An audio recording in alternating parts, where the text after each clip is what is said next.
All right, students, Lent. Today we're going to take a break once again from the historical side of our lessons to focus on the upcoming liturgical season. Some of you may have tuned in to the various Lenten meetings featuring Sister Philomena and company. Some of you may not. Regardless, here's just a brief overview of Lent. All right, let's talk a little bit about what is Lent. So the Lent is celebrated for 40 days each liturgical year. The season begins with the Feast of Ash Wednesday, which for you guys will be coming up this Wednesday. And it ends on Easter Sunday.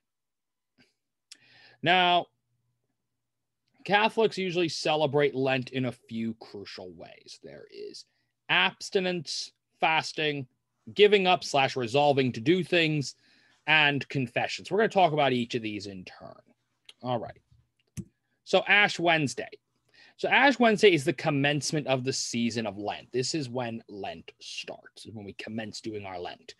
And prior to COVID-19, it was normal for Catholics to attend Ash Wednesday Mass. Nowadays, you actually kind of have two options. Option one is you can still go to an in-person, socially distanced Ash Wednesday Mass, or there is an at-home version of the Ash that is permitted. Usually the parent, usually the father, could be the mother, will burn palms. If you have palms left over from last Palm Sunday, burn them and produce the ashes and make the sign of the cross on the forehead of the individual and say the blessing. That kind of thing. That's been permitted this year as kind of a special because of COVID development. All right. So a key focus of Ash Wednesday involves the palm leaves from the previous year. So as you all may or may not remember, during last year, right, you remember back when we talked about when, well, not we, because you weren't in my class, when your previous teacher discussed Palm Sunday, it was the norm to that everyone in the church there given palms that are blessed by the priest in honor of Palm Sunday, when the palms were laid out on the road to Jerusalem by those who were welcoming Jesus into the city. Generally, those palms are collected, and afterwards, people will turn in their palms, and those palms on Ash Wednesday are burned to produce an ash, and the priest will take the ash, and during the segment in between the commencement of the Eucharistic blessing, where the transubstantiation occurs and the bread and wine becomes the body and blood of Christ, before that happens, but after the homily, the priest will take the ashes and parishioners will proceed up to the front of the church, and they will mark each of the congregants' heads with a sign of the cross on their forehead, and will say a blessing. I believe the older version of this blessing is, "Know that you are dust, and to dust you shall return," which is, I know it sounds a little dark. It's a commentary on the fleeting nature of our earthly lives, right? We're not, we're gonna all eventually die and return to dust. All right. So what is the origin of Lent? Why do we do this thing we call Lent? What's the purpose? So, like a lot of things in Catholicism and Christianity more in general, the story of Lent really goes back to Jesus. So when Jesus, before he entered his public ministry, so Jesus really started preaching when he was in his 30s. So before he goes out to start spreading the word about the kingdom of God, this is after he's baptized in the River Jordan by John the Baptist. He goes out into the desert for 40 days and 40 nights. And out there, he fasts, right? He doesn't eat anything. He just is there and he prays and he contemplates and things like that. And this is also where Jesus is tempted in the desert and all of that happens. So in emulation of that, right, to copy that, to kind of go along with that, in imitation of Christ, in emulation of trying to be more like Jesus, Catholics resolve to give up some of those things that distract us from God, because that's the real point of fasting, right? The function of fasting, or one of the functions of fasting has many functions, but one is that it removes things that distract us. That's the whole idea, right? The whole reason why Jesus would go off into the desert, is he's alone. He's not focused on eating, drinking, anything like that. He's just focused directly on prayer and talking with God the Father. And we, as Catholics, do the same thing. We're trying to focus on God. We're trying to not, be distracted. And fasting is part of that. Okay, cool. So a lot of, now before you're all like, wait, we're giving up stuff. What's happening? What's going on? Pause. To help make things a little easier for everybody, during the Middle Age, let's talk about Lent. So Lent has been with the church for a while. Catholic Church is one of the older religions in the world. We're far from the oldest, but we're far from the youngest either. Catholicism's been around for a long time, more or less around 2,000 years. And, because of that, during a lot of our modern Lenten practices really originate as toned down versions of how the church used to do Lent. In the Middle Ages, Lent was significantly more restrictive than modern Lenten practices. So during medieval Lent, Catholics were to abstain from eating meat or anything related to an animal. That meant eggs, dairy, even things derived from parts of animals. So things like a gravy or a sauce, right? That usually is derived from a gravy, is usually derived from the fat, the lard of animals. That was all forbidden. So it was almost like modern day veganism, right? I can't eat any animals. I can't eat anything that comes from any animal. And that was all 40 days. That's medieval Lent. We don't do that anymore, but that's medieval Lent, in case you were curious how that used to happen. The only thing that makes it a little different than veganism is fish was allowed. Why? Again, a lot of these distinctions about rules were made in a pre-scientific world, laws of science, biology then is not what biology is now. Under the taxonomy of the day, the classification of living things of the day, fish were not classified as animals, and therefore fish were not considered meat, and you could eat them. Now, since meat was forbidden for 40 days, the short period of ordinary time that exists between the end of Christmas and the beginning of Lent became known as pre-Lent. This is what they used to call it in the old Vatican II church calendar. It's called pre-Lent. They didn't call it ordinary time.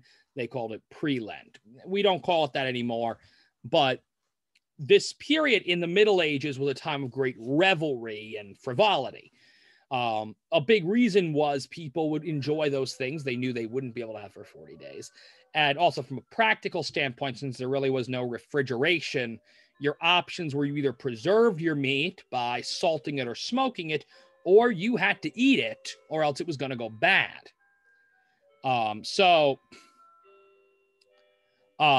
This is where we get a lot of traditions. Back then, these things would go all the time, would go from the end of Christmas, from the Feast of the Epiphany, up to Ash Wednesday. And in Italy, Spain, and Portugal, and the parts of the world associated with those countries, so like, for example, Brazil, which was colonized by Portugal, they called it Carnival, literally coming from the word carne val. Carne meaning meat, val meaning like goodbye or farewell, right? Farewell to meat. In the French-speaking world, this became known as Mardi Gras. And Mardi Gras takes its name from the final night of this season, Fat Tuesday, right? Mardi meaning Tuesday, and gras in French meaning big or fat. So Fat Tuesday. And in many parts of the world, these are still great times of eating, drinking, and general merrymaking. In fact, if you ever go to the city of New Orleans, they actually start their Mardi Gras celebrations, though most tourists come in right before Ash Wednesday on Mardi Gras itself, Fat Tuesday itself. You'll actually see celebrations such as fireworks for the event start as early as the night after the Epiphany, in case you were curious about that. All right. Now, now we talked about medieval Lent, and that was a little more hardcore than modern Lent. How does modern Lent work? So we talked about fasting, abstinence, and resolution. So let's start with abstinence. Now, Lenten abstinence, that phrase, Lenten abstinence, involves abstaining or not partaking in the consumption of meat. Again, fish is permitted. Also, gravies and sauces are also permitted. We don't really do the hardcore vegan style anymore. You can have eggs on a Friday. You can have milk, stuff like that. So modern Catholic teaching holds Lenten abstinence be required on all Fridays during Lent, unless a dispensation is granted by a bishop. For example, when St. Patrick's Day falls on a Friday, many American bishops grant dispensations to permit the consumption of traditional corned beef and cabbage on those days. So what that means for you, during Lent, you are not to eat meat on Fridays. So Fridays, you don't eat meat. You can have anything else. You can have vegetables, pastas, grains, fish, vegetables, you name it. You just can't have meat. So no beef, chicken, no red meat or poultry, basically. Stuff like that is not allowed. So no beef, no venison, no turkey, no chicken. You get the idea. So why meat, you might be wondering? Of all the things you could tell people not to eat, why meat in particular? Is there a given reason for that? And that's actually a good question. So traditionally, abstaining from meat emerged in an earlier time when meat was a luxury, right? For much of human history, meat was quite expensive. And so it was considered a luxury to eat meat. So abstaining from it was meant as a sort of act of solidarity in two levels. One was with Christ. So Jesus suffered and died on Good Friday. So Fridays were kind of seen as especially solemn in the Christian community. And so it's kind of, it was a sort of small suffering, a small inconvenience for us to give up meat compared to the massive suffering that Christ suffered for humanity. It was also seen as an act of solidarity with the poor, right? We're giving up, we're not taking part in the luxuries that our wealth allows us, as a reminder that there are people who are not fortunate enough to ever have these things. And prior to Vatican II, prior to the Second Vatican Council, which happened in the 1960s and produced several reforms within the church, it was actually the norm that all Fridays were days of abstinence. Catholics didn't eat meat on any Fridays. And this was a regular fact about the Catholic community. In fact, to accommodate this, as the number of Catholic Americans grew in the 1900s, a lot of schools in the US, even public schools, began to offer meatless lunches on Fridays. In case any of you are ever wondering why so many of your schools have pizza on Fridays or some other sort of meatless dish on a Friday, that's the origin of that. In case you were curious why they do that, that's the reason. It originated with the fact that their Catholic students couldn't eat meat on Fridays, and therefore this was a way of accommodating them, was by offering something like a cheese pizza that they could eat that day. Now, due to the commonality of meat and its lack of luxury status in much of the world, the Second Vatican Council put decisions regarding non-Lent abstinence from meat up to each nation's council of bishops. As a result of this, in the 1960s, the U.S. Conference of Catholic Bishops decided to remove the obligation of non-Lenten meat abstinence. However, the Lenten Friday meat abstinence is still very much in effect. So why do I bring this up? Just to explain a couple of things. One, that yes, we're doing this. Two, not to, every year there's always someone who's like, why do we got to do this? Keep in mind, remember, as late as the 1960s, this was every Friday. And in the Middle Ages, it was all Lent. So it's not that much. You'll also notice this is kind of a norm, the Lenten sudden reacquaintance, we should say, of the Catholic community with fish during the Lenten season. A lot of you've probably already noticed, if you've gone to a grocery store, that a lot of them are suddenly having fish fry sales. That's not an accident. They know that their Catholic customers are not going to be eating meat on Fridays, and so they're already pushing the fish and the pasta. All right, Lenten fasting. So what is fasting? So Lenten fasting is really only part of Lent on Ash Wednesday and Good Friday. So it's 2 out of the 40 days. So what is it exactly? So during days of fasting, one is supposed to eat only 1 full meal during the course of the day.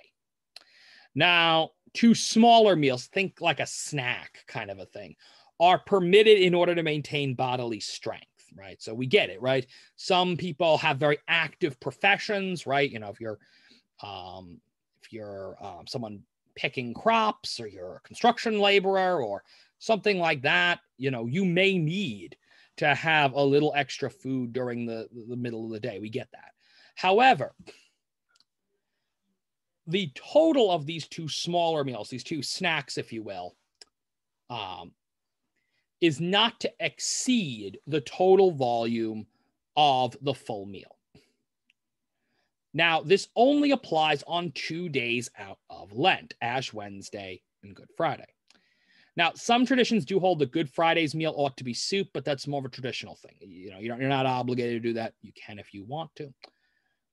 Ash Wednesday is the other day on which now Ash Wednesday is also a day. It was one of the few non-Friday days in Lent. It was really the only non-Friday day in Lent in which you abstain from meat. Now, while abstinence is generally required of all confirmed Catholics, fasting is reserved for those between the ages of 18 and 59. So what am I bringing? So you may be going, guys, like, you're probably thinking, okay, look, I'm like, you're probably thinking you're younger than this. Why is this guy bringing this up? The answer is just because you're not required to, it may be advisable to start doing it earlier so that you get used to it as a norm.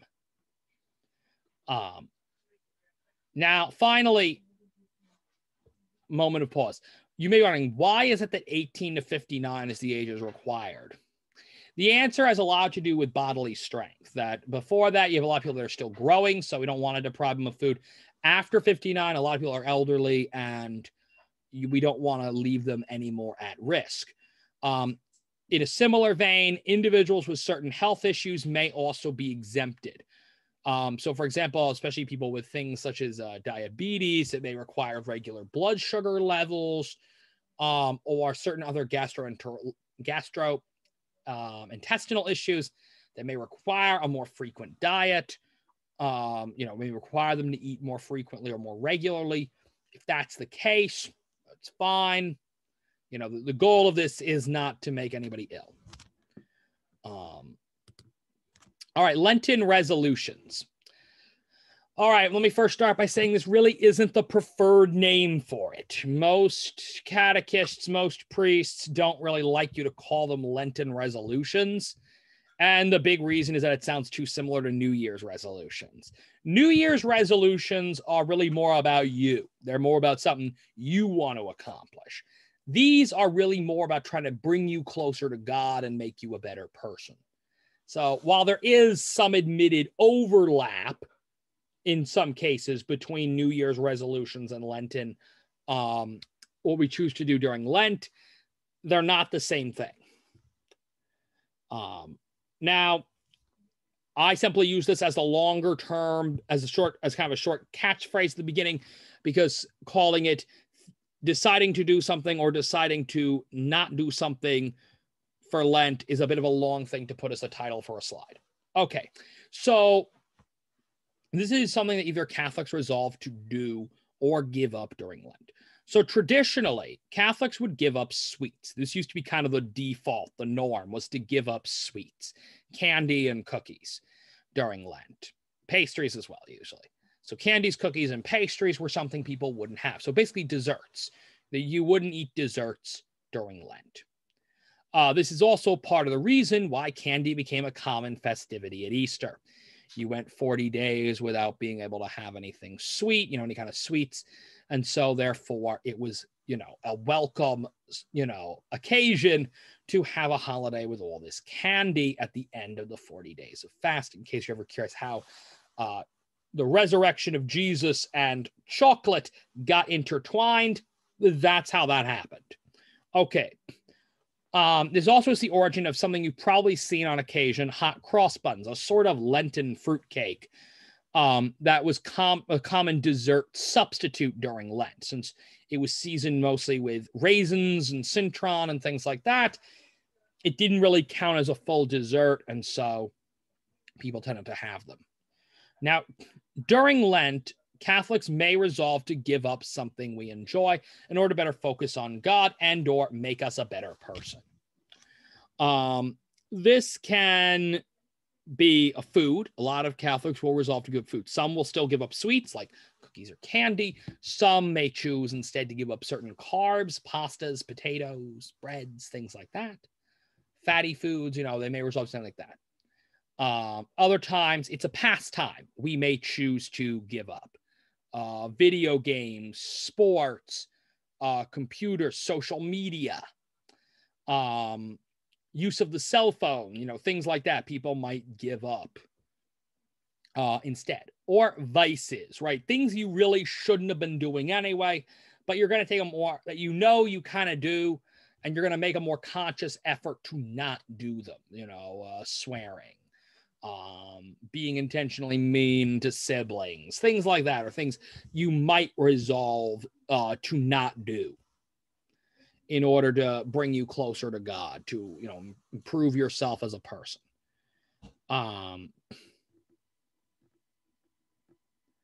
Now, one of the big ideas is that technically whatever you do may well be something you choose to continue doing even after Lent. In fact, it's kind of implied that really whatever this reform is may well be something you should continue doing in your post-Lenten life. Does that always happen? Maybe, maybe not. But that's the intention, at least. Now, some Catholics, instead of giving something up, will instead resolve to do something in order to better improve our knowledge of or relationship with God. For some, this is prayer. They'll resolve to take a certain time out of their day to pray, right? It may be a time thing, right? I'm going to resolve to dedicate at least 5 minutes a day to prayer. Or it might be saying a certain type of prayer. I resolve to say, to pray like I think my sister did one year where she would pray the rosary every day.